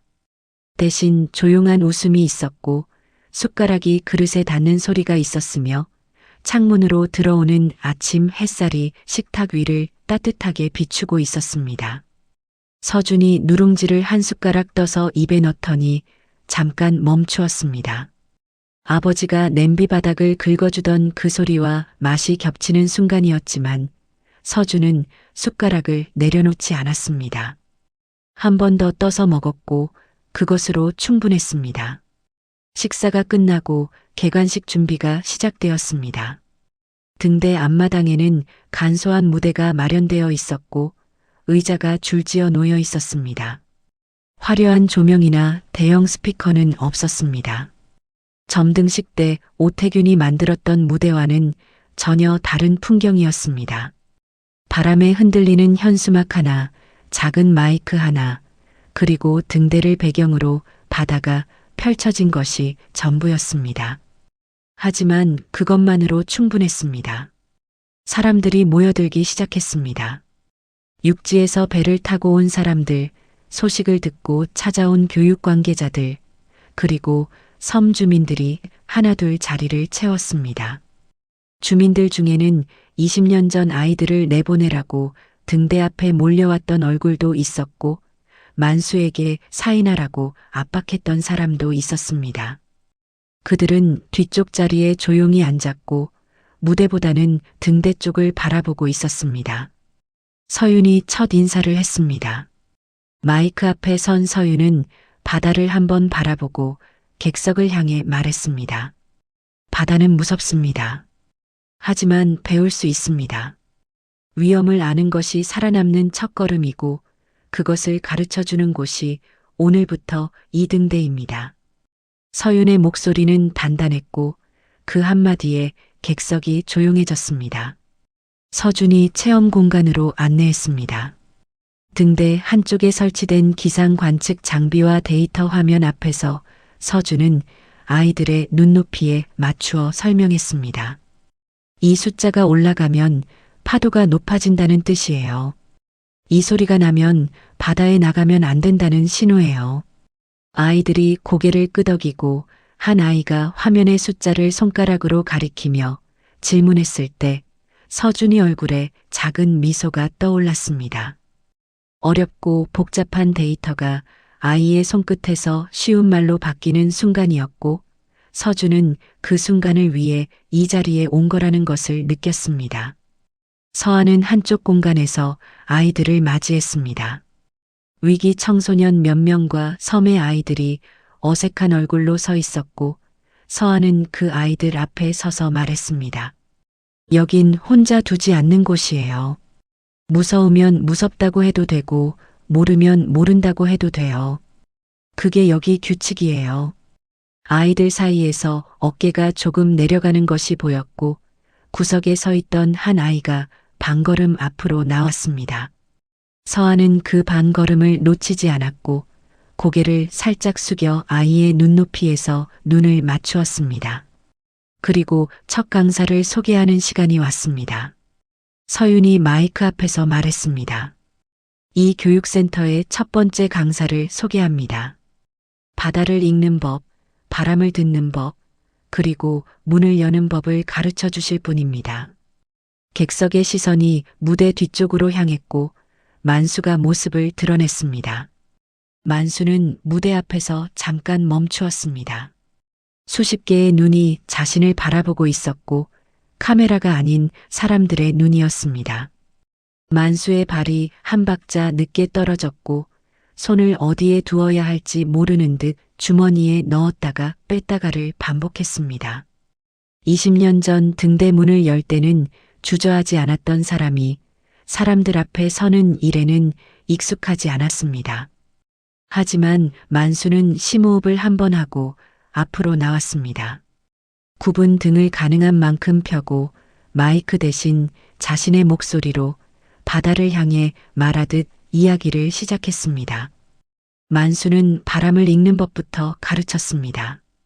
등대 위에서 불어오는 바람의 방향이 바뀌면 무슨 뜻인지, 파도 소리의 높낮이가 달라지면 날씨가 어떻게 변하는지, 수십 년간 매일 밤 바다를 지켜보며 몸에 새긴 것들을 하나씩 풀어놓았습니다.